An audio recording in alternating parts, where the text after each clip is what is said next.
দর্শক আসসালামু আলাইকুম, আপনাদের স্বাগত জানাচ্ছি সপ্তাহের আলোচিত বিষয় নিয়ে বাংলা ভিশনের বিশেষ আয়োজন যে কথা বলতে চাই অনুষ্ঠানে। আপনাদের সঙ্গে আছি আমি জিয়া খান। দর্শক, আপনারা জানেন এই অনুষ্ঠানের মাধ্যমে আমরা সমসাময়িক বিভিন্ন বিষয় নিয়ে আলোচনা করে থাকি। আজ আমাদের আলোচনার বিষয় নতুন বাংলাদেশ। আর এই বিষয়টি নিয়ে আলোচনার জন্য আমার সঙ্গে স্টুডিওতে উপস্থিত রয়েছেন দুজন অতিথি। তারা হলেন নূর খান, মানবাধিকার কর্মী, এবং ডক্টর মোহাম্মদ তানজিম উদ্দিন খান, অধ্যাপক, আন্তর্জাতিক সম্পর্ক বিভাগ, ঢাকা বিশ্ববিদ্যালয়। আপনাদের দুজনকে স্বাগত জানাচ্ছি। দর্শক, জনগণের অনেক প্রত্যাশার মুখে দায়িত্ব নিয়েছে অন্তর্বর্তীকালীন সরকার। তাদের অগ্রাধিকার রয়েছে অনেক প্রত্যাশা পূরণের। সেক্ষেত্রে সচিবালয়, অধিদপ্তর, পুলিশ ও মাঠ প্রশাসনের সতর্কতার সাথে রদবদল শুরু করতে হবে। একই সাথে এগিয়ে নিয়ে যেতে হবে কূটনৈতিক সম্পর্কগুলো। বিচার হতে হবে গুম, খুন সহ নানা অনিয়মের এবং দুর্নীতির। আলোচনা শুরুতে আমি ডক্টর মোহাম্মদ তানজিম উদ্দিন খান। জনাব তানজিম উদ্দিন, অন্তর্বর্তীকালীন সরকার দায়িত্ব নেওয়ার পর প্রধান উপদেষ্টা বিভিন্ন রাজনৈতিক নেতৃবৃন্দের সঙ্গে আলোচনা শুরু করেছেন, আজকেও আলোচনা করেছেন, এবং তার উপদেষ্টারা কাজ শুরু করেছেন। এবং তাদের মূল যে বিষয়টা সেটা হচ্ছে খুব নির্বাচনী পরিবেশ সৃষ্টি করা এবং এমন একটি গ্রহণযোগ্য এবং আন্তর্জাতিকভাবে স্বীকৃত একটা নির্বাচন অনুষ্ঠান করা। কিন্তু এক্ষেত্রে আজকেও আলোচনার পর যেটা বলা হচ্ছে, সময় নির্বাচনে যেটা অনুষ্ঠিত হবে সেটার জন্য সময় দরকার, সময় লাগবে। এই সার্বিক বিষয় আপনার মুখ থেকে একটু শুনতে চাই। আসলে আমরা যেই অবস্থায় পেয়েছি, পার্টিকুলারলি আমাদের গত যে সরকার, যাকে আমরা স্বৈরাচারী সরকার হিসেবে চিহ্নিত করছি, মূলত যে ঘটনাটা ঘটেছে, এই আলাপগুলা অনেকবারই করেছি, যে ব্যক্তি কেন্দ্রিকতা, মানে সব কিছু একটা ব্যক্তিকে ঘিরেই ঘটছিল। কিংবা সড়ক দুর্ঘটনা হলেও আমরা বিচার চাই একজনের কাছে, এবং একটা বন্দনা ব্যবস্থা চাইতাম। হ্যাঁ, বন্দনা ব্যবস্থার বিকাশ হয়েছিল। এই বন্দনা ব্যবস্থার মধ্য দিয়ে আসলে সার্বিকভাবে হচ্ছে অব্যবস্থাপনা, এবং কিছু কিছু ব্যক্তি কিছু কিছু প্রতিষ্ঠানে এত বেশি শক্তিশালী হয়ে গেছে, দেখা যাচ্ছে একটা মধ্যস্তরের একজন অফিসার, সে এত বেশি শক্তিশালী হয়েছে, তার যে একজন শীর্ষস্থানীয় যিনি অফিসার আছেন তার চেয়ে বেশি শক্তিশালী। কোনো চেন অফ কমান্ড আসলে ছিল না। এবং মূলত এই যে বন্দনার এবং আনুগত্যের সম্পর্কের উপর ভিত্তি করেই আমাদের যে সরকারি প্রতিষ্ঠানগুলো কার্যকর আপাত দৃষ্টিতে, কিন্তু ওটা আসলে অকার্যকর। এখন ওই ব্যক্তির অনুপস্থিতিতে আমরা কতটা অকার্যকর ছিলাম সেটা কিন্তু খুব স্পষ্ট হয়ে গেছে। যার ফলে এটা খুব সহজ কাজ না। মানে একেবারে বিচার ব্যবস্থা থেকে শুরু করে তৃণমূল পর্যায়ে যেসব প্রতিষ্ঠান আছে, এই যে আমরা দেখছি পদত্যাগের হিড়িক, একদম ইউনিয়ন পরিষদ থেকে বিশ্ববিদ্যালয় থেকে জনপ্রশাসন, আমাদের সিভিল যে প্রশাসন, তার মানে হচ্ছে এত মানে হজবরল অবস্থায় আমরা চলে আসছি, কিংবা আমাদেরকে ফেলে দেওয়া হলো এত হজবরল অবস্থায়। তাতে এটা আসলে খুব সহজ কাজ না, এটা কঠিন কাজ। এটা তো অভ্যন্তরীণভাবে, আবার আন্তর্জাতিকভাবেও কিন্তু অনেকের অনেক হিসেব নিকেশের পরিবর্তন হয়েছে, প্রতিদ্বন্দ্বিতার প্রকৃতি পরিবর্তন হয়েছে, এবং কোনো কোনো রাষ্ট্র মনে করছিল যে তাদের জন্য বাংলাদেশ হচ্ছে খুবই একটা সুবিধাজনক অবস্থা তৈরি করেছে। তারা মনে করছিল যে তারা তাদের স্বার্থটা যে কোনো উপায়ে তারা নিশ্চিত করতে পারে।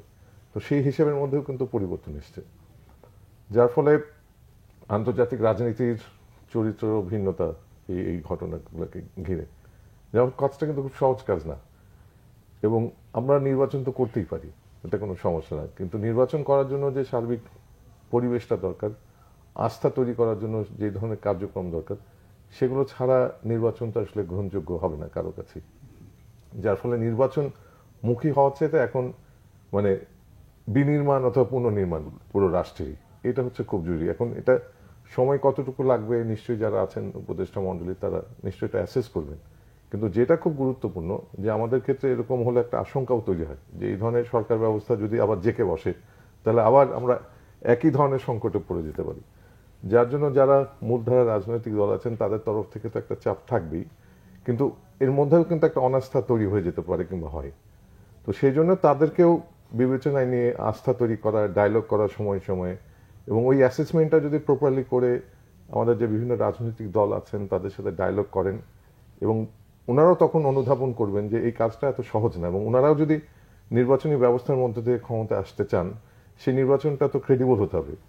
ওই ক্রেডিবিলিটিটা অর্জনের জন্য তো এখন যারা সরকার আছেন তাদেরকে ওই সময়টাও দিতে হবে। তো কিন্তু গুরুত্বপূর্ণ হচ্ছে ডায়লগ করা এবং ডায়লগ করে একটা আস্থার পরিবেশ তৈরি করা এবং এটা মনে না করা যেন এই সরকার চিরস্থায়ী হয়ে যাচ্ছে। ধন্যবাদ জনাব তানজিমউদ্দিন খান। আমি আসবো আপনার কাছে আপনার প্রশ্নের রেশ ধরে, আপনার কথার রেশ ধরে আমি একটু নূর ভাই যে বিষয়গুলো বললেন, প্রাতিষ্ঠানিক যে বেহাল অবস্থা সেটা তো একদম স্পষ্ট, আমরা যে বিষয়গুলো দেখছি।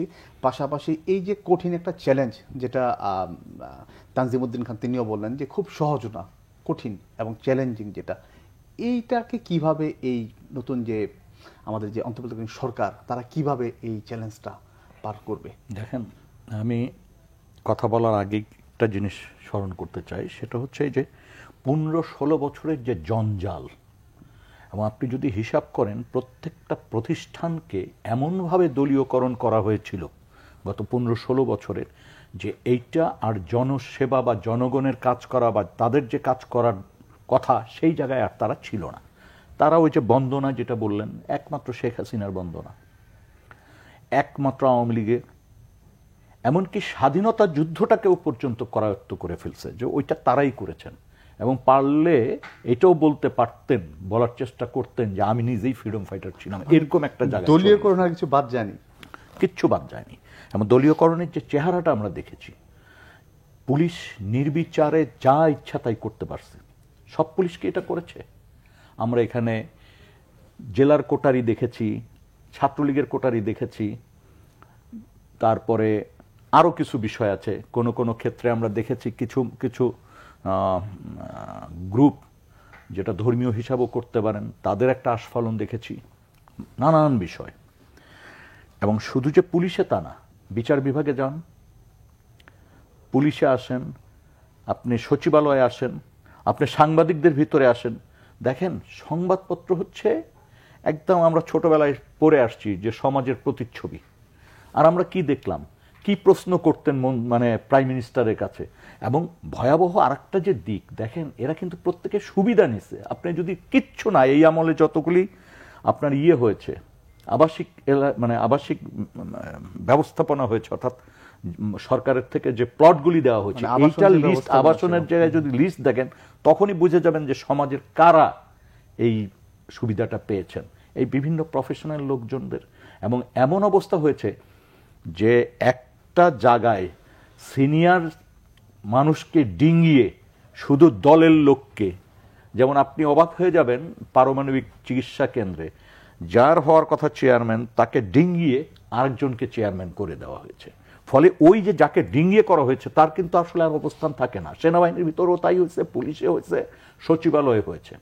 এবং আজকে যে অবস্থাটা হয়েছে বিপরীত দিকে, যে এত অনিয়ম, মানে এত কিছু হওয়ার পর এখন দেখা যাচ্ছে যে সব পদত্যাগের হিড়িক পড়েছে অথবা পদত্যাগ করানো হচ্ছে, যেভাবেই আমরা দেখি। এর ফলে যে গ্যাপটা তৈরি হবে সেইটা কিন্তু আমাদের চিন্তায় রাখতে হবে। এবং আমাদের সবসময় একটা জিনিস মনে রাখতে হবে, বিগত স্বৈরাচার সরকার যে কাজটি করেছেন সেই কাজটি যেন কেউ না করেন, সেই বার্তাটিও দেওয়া।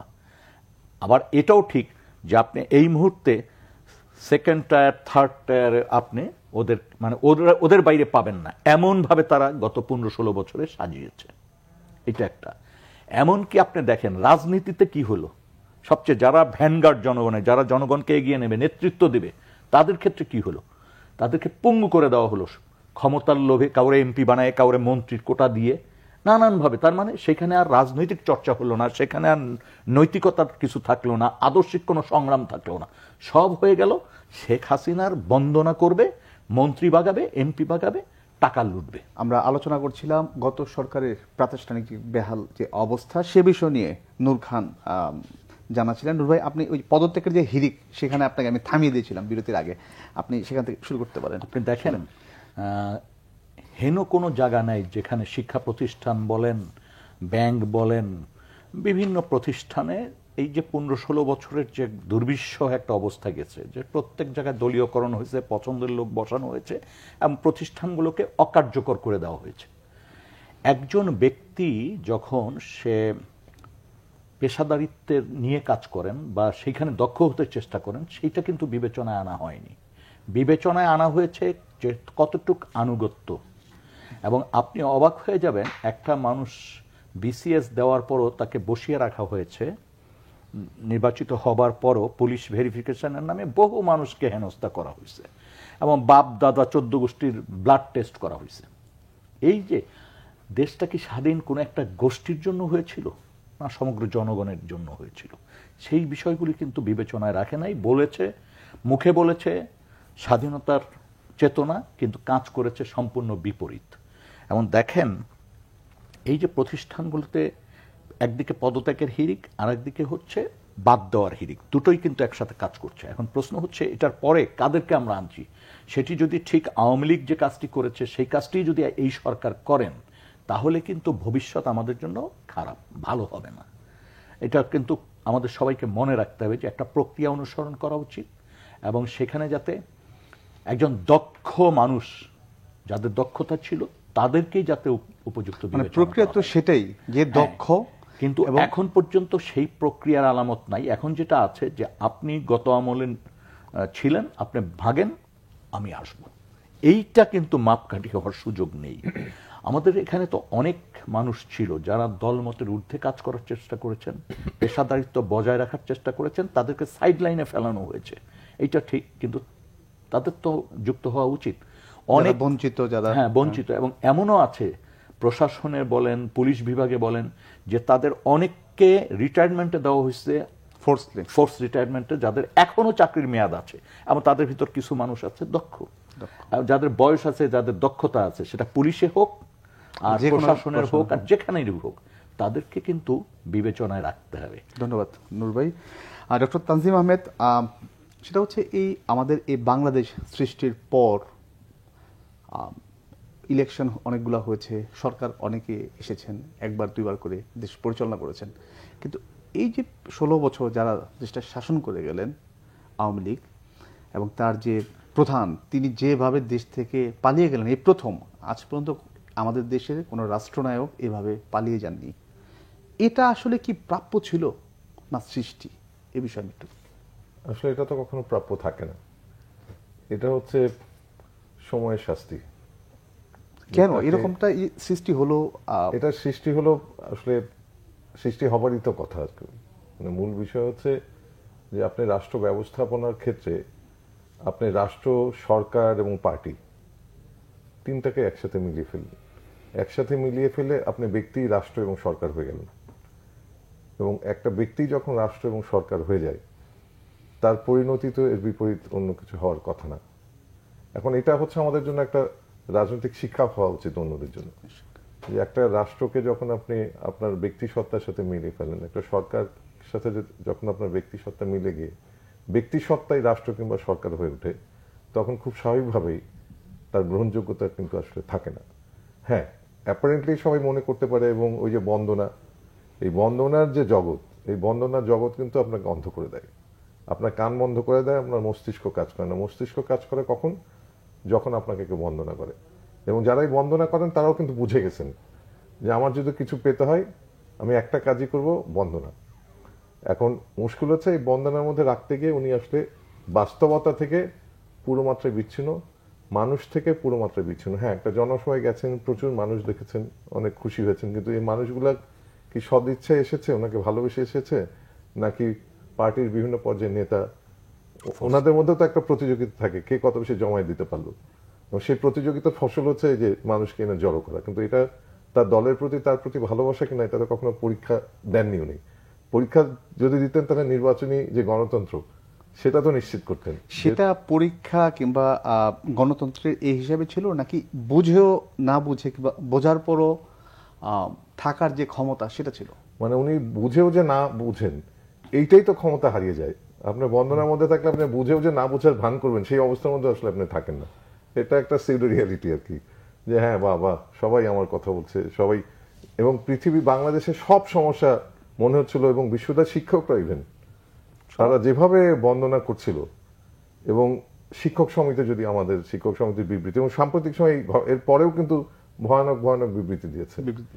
এখন এই যে শিক্ষক সমিতির এই যে যারা আছেন, এবং এই শিক্ষক সমিতির নেতৃবৃন্দের মধ্যে এমনও নেতৃবৃন্দ আছে যে এমন হয় ওনার ক্যারিয়ারে ক্লাস কয়টা নিয়েছেন এটা আপনি মানে হাতে গুনতে পারবেন, কিন্তু উনি কিন্তু আমাদের রিপ্রেজেন্ট করেন, এবং কি উপায়ে এগুলাকে নষ্ট করেছেন এটা যদি গবেষণা হয় তাহলে বুঝতে পারবেন যে আসলে কেন এই যে ব্যক্তি রাষ্ট্র সরকার মিলেমিশে শুধু ব্যক্তিটাই দাঁড়িয়ে থাকলেন আর কোনো কিছুর এক্সিস্টেন্স থাকলো না। স্যার আমি আরেকটা বিষয় একটু জানতে চাই, সেটা হচ্ছে যে শেখ হাসিনা এখন ভারতে অবস্থান করছেন, তা বিভিন্ন মনে বিভিন্ন প্রশ্ন, এখন তার কি হবে?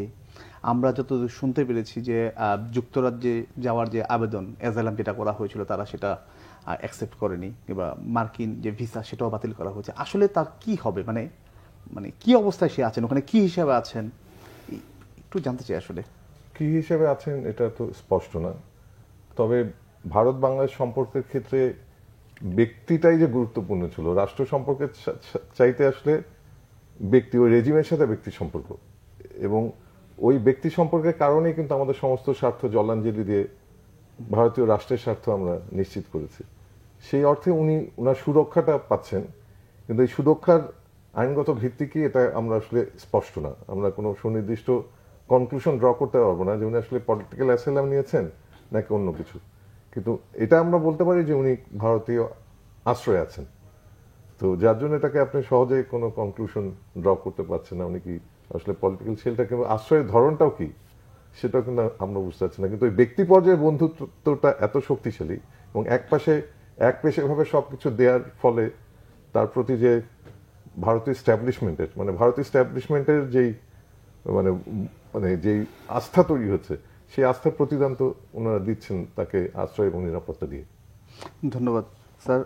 নূর ভাই, শেখ হাসিনার বিচারের দাবিতে আজকেও ঢাকা ইউনিভার্সিটিতে শিক্ষার্থীরা নেমেছে এবং তারা তাকে ফেরত আনার প্লাস তার বিরুদ্ধে যে মামলা আন্তর্জাতিক আদালত পর্যন্ত যাওয়ার বিষয়গুলো উত্থাপিত হয়েছে। আসলে সেটা কতটা সম্ভব, কারণ সে তো ভারতে আছে, মানে কি হবে আসলে সবকিছু মিলিয়ে? আমি তার আগে একটা জিনিস যোগ করে নিই, সেটা হচ্ছে এর আগের কথার সাথে। আপনারা দেখেন মিডিয়া হাউসগুলি রাতারাতি কিভাবে বন্দুকের নলের কাছে ক্ষমতা হস্তান্তর করেছে, মালিকানা হস্তান্তর করেছে, ব্যাংকে কি হয়েছে, কিভাবে ধমক দেওয়া হয়েছে, কিভাবে কণ্ঠস্বরকে স্তব্ধ করা হয়েছে, এই জিনিসগুলি তো আপনারাই সাক্ষী, এটা বাইরে দরকার হয় না। এইটারই করুণ পরিণতি হচ্ছে হেলিকপ্টারে পলায়ন। যদি উনি বলেছেন আমি পালাবো না, 3 দিনের মাথায় ওনাকে পালাতে হয়েছে। এক, আজকে যেই প্রশ্নটা আসছে, ছাত্ররা শিক্ষার্থীরা যেটা করছেন যে তার বিচার করতে হবে।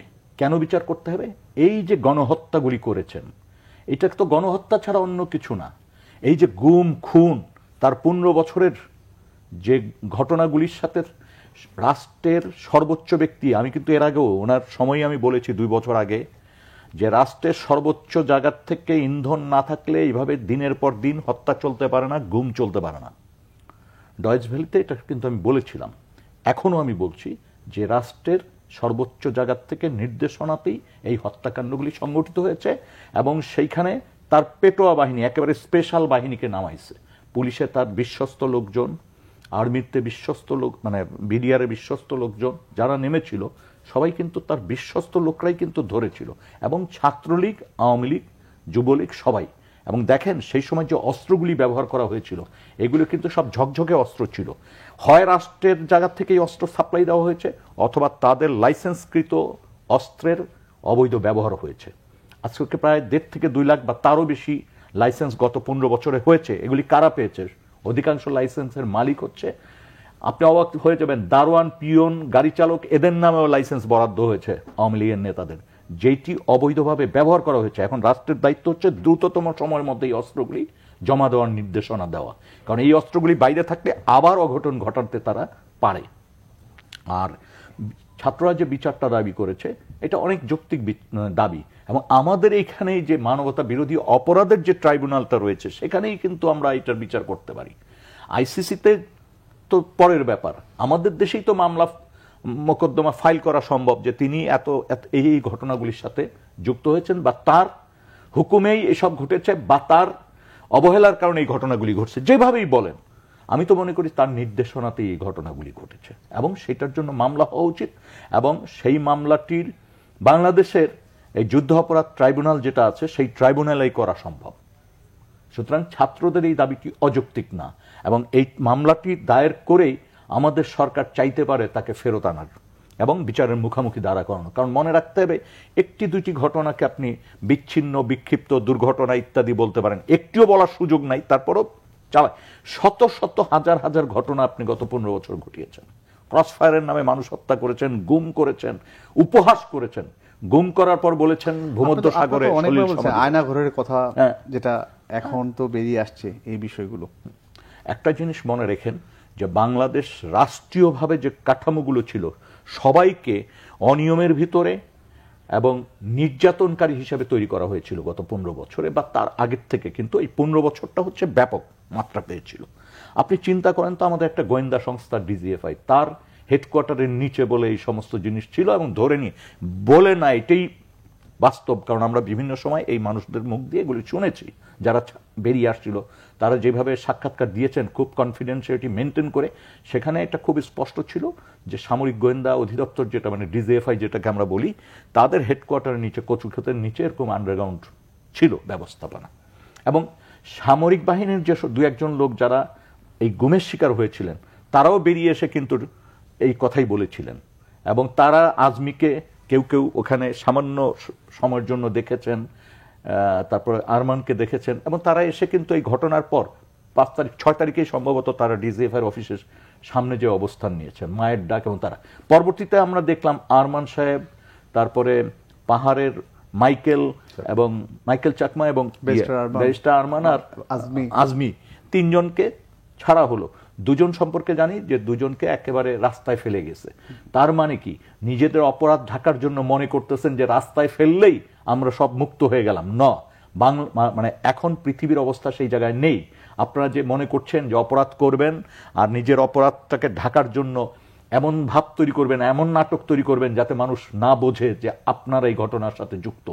আমি খুব স্পষ্ট করে আগেও বলেছি, এখনো বলি, এর একটা বিহিত বিচারের ব্যবস্থা হবেই হবেই হবে। এটা দেশে হোক আর আন্তর্জাতিক পর্যায়ে হোক। ধন্যবাদ। কেউ এটার ঊর্ধ্বে থাকতে পারবেন না। নূর ভাই, একটা বিষয় যেটা বললেন, মামলা করার পর শেখ হাসিনাকে ফেরত আনার যে উদ্যোগ সরকার নিতে পারে, এই বিষয়টা আমি আপনার কাছ থেকে শুনবো। পাশাপাশি আরেকটু বিষয় জানতে চাই, সেটা হচ্ছে সাবেক প্রধানমন্ত্রী শেখ হাসিনার যে ছেলে সজীব ওয়াজেদ জয়, কোন এক জায়গা থেকে তিনি শেখ হাসিনা পদত্যাগ করে পালিয়ে যাওয়ার পরেই তিনি যেটা বলেছেন, প্রথম দিন যেটা বললেন যে শেখ হাসিনা আর রাজনীতিতে ফিরবেন না।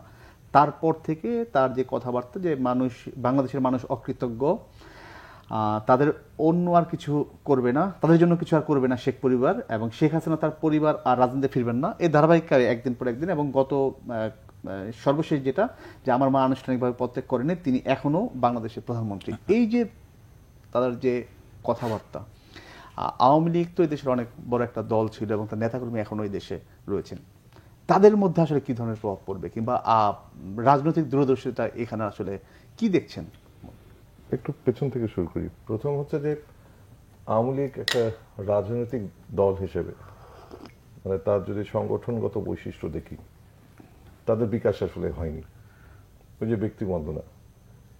এবং যেই দলের জেনারেল সেক্রেটারি ছিলেন ওবায়দুল কাদের, এবং এই সংকটের সময় যে তার যে বক্তব্য ভয়াবহ, এবং এই বক্তব্য হচ্ছে এই যে ক্রাইমস এগেনস্ট হিউম্যানিটি, বিশেষ করে আইসিসি, এই যে রোম স্ট্যাটিউট আছে যার ভিত্তি করে আইসিসি তৈরি হয়েছে, তার আর্টিকেল 7 যদি দেখেন, সেখানে যে বর্ণনা আছে, সেই বর্ণনায় উনিও কিন্তু মানবতা বিরোধী অপরাধে সামিল হয়েছেন। এবং এই ধরনের যার মনোজগৎ, এই ধরনের মনোজগতের মানুষকে আপনি এই দায়িত্ব দিয়েছেন, তার মানে যে এই ধরনের মনোজগতের মানুষকে দায়িত্ব দেন, এবং অল্প সময়ের জন্য না, শেষ করছি, এবং এই ধরনের মানুষকে যখন আপনি দায়িত্ব দেন, তার মানে আপনার মনোজগৎ এর চেয়ে আরো নৃশংস, এটা কিন্তু বিবেচনা করতে হবে। এবং ওই জন্যই যিনি দায়িত্ব দিয়েছেন। হ্যাঁ, এখন মূল ঘটনাটা হচ্ছে যে আসলে এই যে এর পরে ক্ষমতাচ্যুত হওয়ার পরে আমরা দেখছি, এটা হচ্ছে তাদের যে মানসিক স্থিরতা নেই, এক ধরনের অস্থিরতার মধ্যে আছেন এবং এটা মানতে পারছে না। এবং আমার পরিবার এবং মানুষ মনে হচ্ছে এটা একটা মানে মুখোমুখি, এবং এটা একটা প্রজাতন্ত্র। আমরা সবাই প্রজা, ওনার হচ্ছেন রাজা। ওনারা যে 15 বছর এটাকে রাজশাসন হিসেবে বিবেচনা করেছেন, এবং মানুষের, ওনারা মনে করেছেন ওনারা রাজশাসনের মসনদচ্যুত হয়েছেন। এবং রাজশাসনের মসনদচ্যুত হলে একটা মানুষ যেভাবে এরকম বলেন মানসিক অস্থিরতায়, সেটার পুরো আমরা কিন্তু পরিণতিটা দেখছি বক্তব্যগুলো, যে এক এক সময় এসে এক এক রকম বক্তব্য দেওয়া হচ্ছে। আরেকটা বিষয় মাথায় রাখতে হবে যে এটা একটা ম্যাস আপরাইজিং হয়েছে এবং স্পন্টেনিয়াস একটা ম্যাস আপরাইজিং, এবং সেই সুবাদে উনি কিন্তু দেশ ছেড়ে পালিয়ে গেছেন। এখন উনি পদত্যাগপত্র জমা দিলেন কি দিলেন না, কারণ এই ধরনের আপরাইজিং এ পদত্যাগপত্র দেওয়ার সময় থাকে না। এই ধরনের পদত্যাগপত্রে নিজের জীবন নিয়ে পালিয়ে যেতে হয়। এই পদত্যাগপত্র দেয়া নেয়, কারণ এটা তো কোনো নিয়মতান্ত্রিক উপায়ে কোনো কিছু হয় না। তাদের পদত্যাগপত্র দেয়া নেয়া কিংবা দিল কি দিল না এই প্রশ্নটা খুব গুরুত্বপূর্ণ না। গুরুত্বপূর্ণ হচ্ছে আপনি আসলে ক্ষমতাচ্যুত হয়ে আপনি অন্য দেশে আশ্রয় নিয়েছেন, এবং আশ্রয় নিয়েছে এটা তো অস্বীকার করার কিছু নেই। উনি তো আর ওখানে বেড়াতে যাননি, যার ফলে এটা বিবেচনা করতে হবে যে এগুলোর আসলে, এবং এটা কিন্তু ওনাদের যে কর্মী, এবং খেয়াল করে দেখেন উনি যেদিন চলে গেলেন দেশ ছেড়ে, এবং উনি চলে যাওয়ার পরেও এই যে আমাদের শহীদ মিনারে 3টা ছেলেকে গুলি করে হত্যা করা হলো, সম্ভবত 10টার পরে, এটা এক্সাক্ট টাইমটা ভুলে গেলাম। তার মানে কারা করলেন? পুলিশ বাহিনী করেছেন। 12টার সময়টা যে আসিফকে মার থেকে ওই 3টা ছেলে গুলি লাগলো। তো তার মানে হচ্ছে যে উনি চলে যাচ্ছেন মাঠে, তার যে অনুগত বাহিনীকে রেখেছেন তারাও কিন্তু জানেন না। এবং শুধু এটা না, আপনার যাত্রাবাড়িতে যে ঘটনা ঘটলো সেটা কিন্তু ওই আপনার 1টার পর চাংখারপুলেও তাই। তার মানে আপনি শহীদ মিনার হয়েছে, চাংখারপুল হয়েছে, যাত্রাবাড়িতে আপনি চলে গেলেন আপনার কর্মী থেকে অসহায় রেখে। তার মানে আপনার কমিটমেন্ট আপনার কর্মীদের প্রতি, দেশপ্রেম তো অনেক দূরের পথ। যেই কর্মীগুলো আপনাকে বাঁচানোর জন্য এই ধরনের মানে মানবতা বিরোধী অপরাধে সামিল হলো, তাদের সুরক্ষার চিন্তাও কিন্তু আপনি করলেন না, আপনি চলে গেলেন। এখন এইটা নিয়ে আসলে দ্বিতীয় প্রশ্ন কি আর থাকে যে ওনারা কর্মী চাঙ্গা থাকবে কিনা? কর্মীরা তো খুবই মর্মাহত এই ধরনের চলে যাওয়া, যার ফলে হ্যাঁ ওনার যারা সুবিধাভোগী আছে, উনি তো একটা সুবিধাভোগী শ্রেণী তৈরি করেছেন, সবাইকে অন্যায় করতে সাহায্য করেছেন, দুর্নীতি করতে সাহায্য করেছেন। এবং আমি যখন বলি যে আমার পিয়ন 400 কোটি টাকা মালিক, আমার পিয়ন 400 কোটি টাকার মালিক কি? আমার মাধ্যমেই তো হয়েছে। তাহলে ও যদি 400 কোটি টাকা হয় তাহলে তো আমি 4 লক্ষ কোটি টাকার মালিক। এবং এটা আমি পাবলিকলি বলছি, যে এই যে বলছে যে রাষ্ট্র সরকার ব্যক্তি মিলেমিশে গেছে, অ্যাজ ইফ যে আমি রান্নাঘরের কথা বলছি। 400 কোটি টাকার মালিক আমার পিয়ন হচ্ছে, আর আমি এটা জনসম্মুখে বলছি। এবং ওনারা যে আমাদেরকে প্রজা মনে করতেন এবং ওনারা যে মসনদে ছিলেন, এই কথাগুলো তার প্রমাণ। এবং এতে কর্মীদের মানসিকভাবে চাঙ্গা হওয়ার কোনো সুযোগ থাকে না, বরং আরো মানসিকভাবে দুর্বল হয়। আমার যে প্রশ্ন একটা ছিল যে নূর ভাইয়ের উত্থাপন করলেন, মামলা করার পর তাকে ফেরত আনার যে সরকারের যে উদ্যোগ, সেটা আসলে কতটা মানে সম্ভব নাকি? আমাদের সাথে ইন্ডিয়ার সাথে যে সম্পর্ক সবকিছু মিলিয়ে সম্ভব কি সম্ভব না তা না, কিন্তু একটা উদাহরণ তৈরি করতে গেলে মামলা করাটা খুবই জরুরি। এবং এই অভিযোগগুলা কিংবা এই প্রমাণগুলা কিন্তু লোপাট হয়ে যাবে যদি আমি খুব দ্রুত এটাকে আইনের আওতায়, একটা বিচার ব্যবস্থার আওতায় না আনতে পারি। যার ফলে ভারত এবং ভারতের ইস্টাবলিশমেন্ট, ভারত জনগণের সাথে কোনো সম্পর্ক নেই, ভারতের ইস্টাবলিশমেন্ট এবং তার যে ব্যক্তিগত সম্পর্ক, তাতে ওনাকে আনাটা খুব সহজ হবে না। কিন্তু খুব গুরুত্বপূর্ণ হচ্ছে ইন্টারন্যাশনাল ক্রিমিনাল কোর্টের কিন্তু সেই এখতিয়ারটা আছে। তো ওই এখতিয়ারটা যদি আমরা ব্যবহার করতে পারি, যদি বাংলাদেশ নাও আনতে পারে বাংলাদেশ ইন্ডিয়ার সম্পর্ক বিবেচনা করে, তাহলে আমাদের ওই সুযোগটা আইসিসির জন্য থাকে। কিন্তু মামলা হওয়াটা খুব জরুরি উদাহরণ তৈরির জন্য, যে এই ধরনের কর্মকাণ্ড করে, এভাবে নৃশংসভাবে শিশু হত্যা করে, সাধারণ মানুষ হত্যা করে, শিক্ষার্থী হত্যা করে আসলে কেউ পালিয়ে যেতে পারে না, তাকে বিচারের আওতায় আনতে হয়। ধন্যবাদ। নূর ভাই, গুম খুনের কথা আপনি কিছুক্ষণ আগে বলে গেলেন। আপনি এখন আমাদের পরিস্থিতি, পুলিশের যে অবস্থা ছিল কালকে রাত থেকে, আমরা বলতে পারি যে আজকে থেকে পুলিশ কাজে যোগ দিয়েছেন, সেখানে ট্রাফিকিং হোক, থানাগুলো হোক, কিংবা অন্যান্য সার্কেলে যে জায়গায় হোক।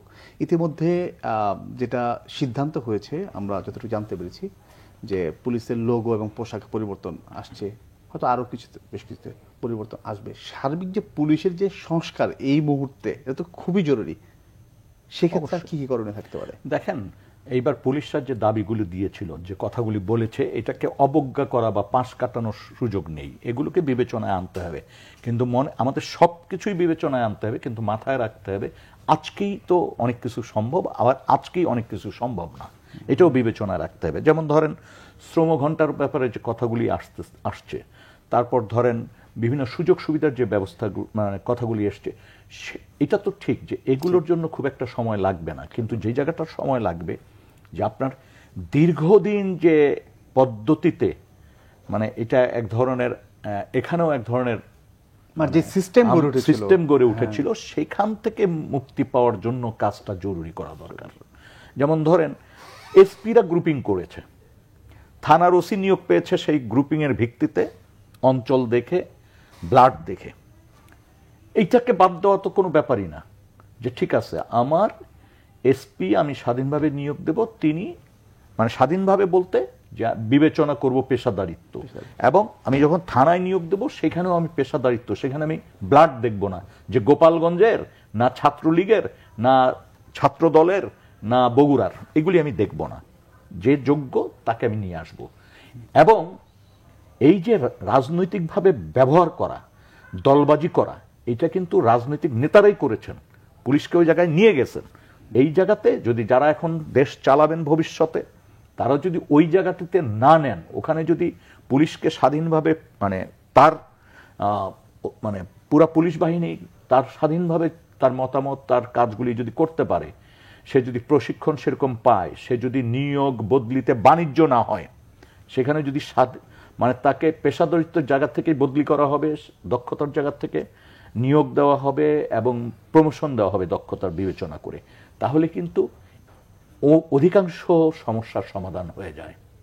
এর সাথে একটু যুক্ত করি, মানে দলীয়করণ কিংবা জিনোলজিক্যাল যে রুট খোঁজা, যে এমন অবস্থায় গেছে যে আমাদের ঢাকা বিশ্ববিদ্যালয়ের যে নিয়োগের ক্ষেত্রে এটা খুবই অদ্ভুত একটা বিষয় ছিল, এনএসআই এবং ডিজিএফআই রিপোর্ট। ওরা কি দেখবে? মানে বিশ্ববিদ্যালয়ের শিক্ষক আমি নিয়োগ দিব, একদিকে তো ওনারা দুর্নীতি করছেন, ওনারা যে সবচেয়ে ভালো ছেলেমেয়েটাকে নিচ্ছেন তা না, কিন্তু তারপরেও তারা হচ্ছে ডিজিএফআই এবং এনএসআই রিপোর্ট, মনে হচ্ছে তারা প্রতিরক্ষার সেবা দিবে, মানে ক্লাসরুমের সেবা না দিয়ে প্রতিরক্ষার সেবা দিবে, এই জন্য এনএসআই এবং ডিজিএফআই রিপোর্ট লাগবে। এই অবস্থায় অবসান হওয়া দরকার, অবসান একদম দ্রুতই হওয়া উচিত। ধন্যবাদ। এটা একদম সিস্টেমে গড়ে উঠেছিল, এটার জন্য একটা নির্দেশনাই যথেষ্ট, যে কোনো নিয়োগ হোক যে এখন থেকে এটা করা হবে। স্যার আপনার কাছে আমার আরেকটা প্রশ্ন, যে পররাষ্ট্র উপদেষ্টা তিনি বলেছেন যে ভারতের সাথে আমাদের সম্পর্কে কোনো প্রভাব পড়বে না এই বর্তমান যে পরিস্থিতি। পাশাপাশি আপনার কাছে আমি জানতে চাই যে আমাদের চীন, এদিক দিয়ে যুক্তরাষ্ট্র প্লাস অন্য যে দেশগুলো আছে তাদের সাথে যে কূটনৈতিক সম্পর্ক, বর্তমান যে পরিস্থিতি, এটা আসলে মানে কিভাবে ওভারকাম করবে কিংবা প্রভাবটা কতটুকু পড়বে আমাদের? মানে এই ক্ষেত্রেও যে কথাটা লিটন ভাই অন্য আলোকে করলেন, প্রফেশনালিজম এবং ভারত বাংলাদেশ রাষ্ট্র দুটো আলাদা সত্তা, স্ট্যাবলিশমেন্ট কিংবা যারা সরকার সেটা ভিন্ন জিনিস। এবং একটা বিষয় ভাবতে হবে যে মানে শেখ হাসিনার প্রতি তাদের যে শাসক গোষ্ঠীর ব্যক্তিগত কৃতজ্ঞতার ফসল হচ্ছে তাকে আশ্রয় দেওয়া, তার সাথে দুই রাষ্ট্রের যে সম্পর্ক সেই সম্পর্কটা মিলালে হবে না। বিকজ আমাদের প্রতিবেশী রাষ্ট্র, আমাদের পারস্পরিক নির্ভরশীলতা আছে, খুব স্বাভাবিকভাবেই ওই সম্পর্কটা আসলে এই সম্পর্ক দিয়ে বিবেচনা করলে আমরা আসলে ভুলভাবে বুঝব। কারণ বাংলাদেশের জন্য ভারতকে যেমনি প্রয়োজন, ভারতের জন্য বাংলাদেশকে প্রয়োজন, তার মানে একটা কিন্তু পারস্পরিক নির্ভরশীলতার সম্পর্ক আছে। এখন আপনি এই ক্ষেত্রে সেই পারস্পরিক নির্ভরশীলতাটাকে বিবেচনা করছেন কিনা তার উপর নির্ভর করছে। এবং ভারতকেও বুঝতে হবে, বিশেষ করে ভারতের স্ট্যাবলিশমেন্টকে বুঝতে হবে, এবং ওরা যেভাবে বাংলাদেশকে প্রজেক্ট করতে চাইছে, একটা সিলেক্টিভ প্রজেকশন, বাংলাদেশকে জঙ্গি রাষ্ট্র হিসেবে উপস্থাপনা করা, কিন্তু বাংলাদেশের মানুষের পালস তাদের বুঝতে হবে। এখানে যত মাত্রায় তারা এই কাজটা করবেন তত এখানে ভারত বিরোধিতা বাড়বে, এবং ভারত বিরোধিতা বাড়া মানে কিন্তু এই যে সাম্প্রদায়িক সম্প্রীতি নষ্ট হওয়ার সম্ভাবনাটা কিন্তু বেশি থাকে। তবে এতে বিজেপি লাভবান হয়, এটা সত্যি কথা, কারণ এখানে এরকমটা হলে ওখানেও মুসলিম যে সংখ্যালঘু আছে একই, এবং দুজনকে বিজেপি এবং যারা এই ধরনের এই ঘরানার যারা রাজনৈতিক দল আছে কমপ্লিমেন্ট করে, কিন্তু এইগুলা থেকে বের হয়ে এসে দুই রাষ্ট্রের বিশেষ করে আত্মমর্যাদা, তাদের দুই রাষ্ট্রের যে ডিগনিটি, এগুলাকে বিবেচনা করে আসলে রাষ্ট্র সম্পর্কটাকে শক্তিশালী করা এবং সেটা প্রাধান্য দেওয়া খুব জরুরি। ধন্যবাদ স্যার। নূর ভাই, যেটা স্যার একটা সম্প্রতি যে বিনষ্ট, পাশাপাশি আমাদের দেশের সংখ্যালঘুদের উপর আমরা যে আক্রমণের খবর পাচ্ছি, অনেক গুজব অনেক কিছু কিন্তু আমরা সেগুলো পাচ্ছি। আপনার যে প্রশ্ন হচ্ছে, এগুলো নিয়ে আপনি দীর্ঘদিন ধরে কাজ করেছেন, এখন যেটা হচ্ছে এরা কারা, কেন করছে? দেখেন, প্রথম হচ্ছে যে সংখ্যালঘুদের উপর ৫ তারিখের পরে নির্যাতন হয়নি এইটা বলার সুযোগ নেই। সংখ্যালঘুদের বাড়িঘরে আক্রমণ হয়েছে, দোকানপাটে আক্রমণ হয়েছে, ঘর বাড়ির চাল উড়িয়ে নিয়েছে, এই ঘটনাগুলি ঘটেছে। দুটি ঘটনা। একটা হচ্ছে যে আমরা জানি যে সংখ্যালঘুদের ভিতরে আওয়ামী লীগের একটা শক্ত অবস্থান ছিল। সংখ্যালঘুর সম্প্রদায়ের অনেকেই, মুসলমান সম্প্রদায়ের অনেকে যেমন আওয়ামী লীগের নেতা আছে, সংখ্যালঘু সম্প্রদায়েরও কিছু কিছু মানুষ আওয়ামী লীগের নেতা কর্মী আছে।